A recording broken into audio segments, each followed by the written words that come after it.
So ito na nga, I celebrated my birthday with a simple dinner with my friends. So ito nga pala yung bagong restaurant na nakita ko since mahilig ako sa Korean. I tried this newly opened restaurant here in Southwest area. Bagong open lang sila dito sa Calgary. I actually asked them, it's just a month old pa lang sila. So, nakakatuwa naman. It's very organized yung kanilang presentation. And ahead of time, naka-present na or naka-prepare na yung mga side dishes. And ito nga, yung soju nila, pero pang cotton candy. Guys, ayan. First time namin na-try dito sa Surila Downtown. Ayan sa... Ayan dito guys, ayan. So, we have dinner. Yung asawa mong tulala na, wala pa nga yung bill.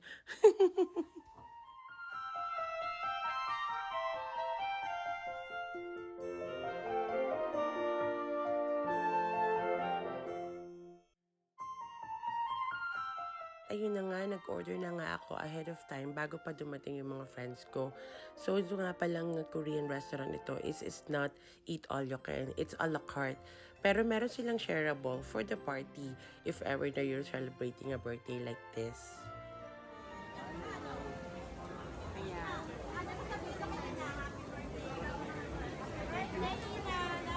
Ayan. Thank you. Simple celebration. Dinner with friends.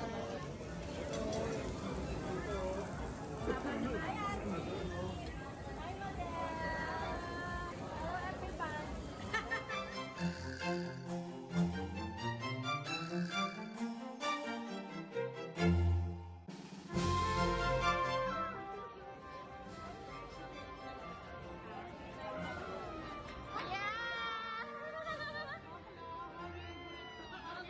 Ada sekarang, yan pa? You're welcome. Love you too. Ayun na nga, hindi ko na natiis noon. Inopen ko na yung isang gift. So, pag-check ko is one of my favorite sa Jo Malone. Ayan talaga yung scent na ginagamit ko.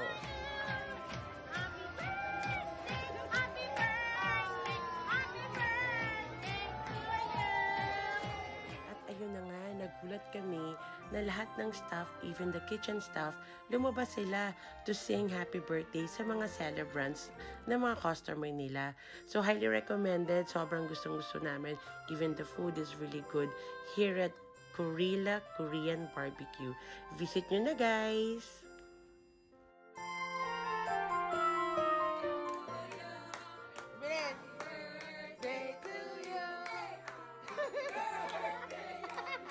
At yun na nga, hindi pa natatapos yan pag uwi ko kasi may daughter's friends is at home. So, nag-celebrate din sila, no? Sila yung may sariling celebration.